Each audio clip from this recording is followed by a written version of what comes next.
উত্তরবঙ্গের ঐতিহ্যবাহী জল্পেশ মন্দিরে শ্রাবণ মাসে শ্রাবণী মেলা 1 মাস ব্যাপী চলে। আর সেই মেলা শেষ হয়ে যাওয়ার পর মন্দির চত্বরের বিভিন্ন জায়গায় পড়ে থাকে নোংরা আবর্জনা। আর সেই নোংরা আবর্জনা সাফাইয়ের কাজে হাত লাগালেন রামমোহন রায় ফ্যান্স ক্লাব। জানা গেছে, এদিন রামমোহন রায় ফ্যান্স ক্লাবের উদ্যোগে মন্দির চত্বরে থাকা নোংরা আবর্জনা সাফাই করলেন। জানা গেছে, উত্তরবঙ্গের ঐতিহ্যবাহী জল্পেশ মন্দিরে শ্রাবণ মাসে লক্ষ লক্ষ মানুষের সমাগম হয় এই মন্দির চত্বরে। আর সেই মন্দির চত্বরেই নোংরা আবর্জনা সাফাই অভিযান করতে পেরে খুশি রামমোহন রায় ফ্যান্স ক্লাবের প্রতিটি সদস্য ও সদস্যা।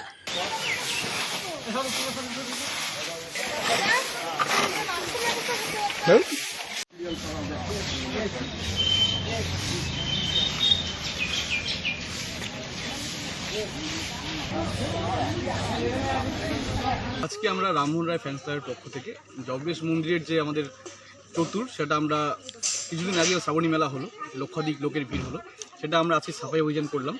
আমরা জানি যে উত্তরবঙ্গের একটা সর্ববৃহৎ তীর্থস্থান হচ্ছে আমাদের জল্পেশ মন্দির।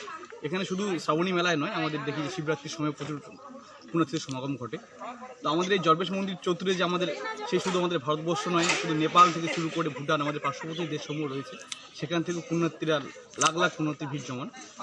সেক্ষেত্রে আমরা যে লক্ষাধিক পুণ্যার্থী যে পদধূলি আজকে আমরা সেই সেবা কাজ করতে পারলাম, তাতে আমরা গর্বিত বোধ করছি আমাদের রামমোহন রায় ফ্যান্স ক্লাবের সকল সদস্যরা। এমনকি আমরা এই কাজটা অনেক আগেই করতাম, কিন্তু যেহেতু কিছু অস্থায়ী দোকান ছিল সেগুলো তখন পর্যন্ত যায়নি, তাই এখন আমরা দেখছি যে অস্থায়ী দোকানগুলো আর নেই। তাই আমরা আজকে সম্মিলিতভাবে আমাদের রামমোহন রায় ফ্যান ক্লাবের সকল সদস্যবৃন্দ মিলে একত্রিতভাবে আজকে আমরা এই সেবা কাজটি করলাম।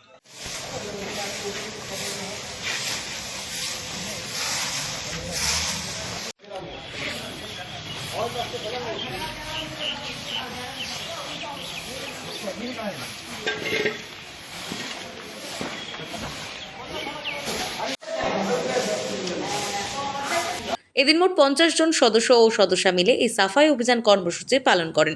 আগামী দিনে তারা পাশেই থাকা জটিলেশ্বর ও জটেশ্বর মন্দির চত্বর সাফাই অভিযান করবেন বলে জানান।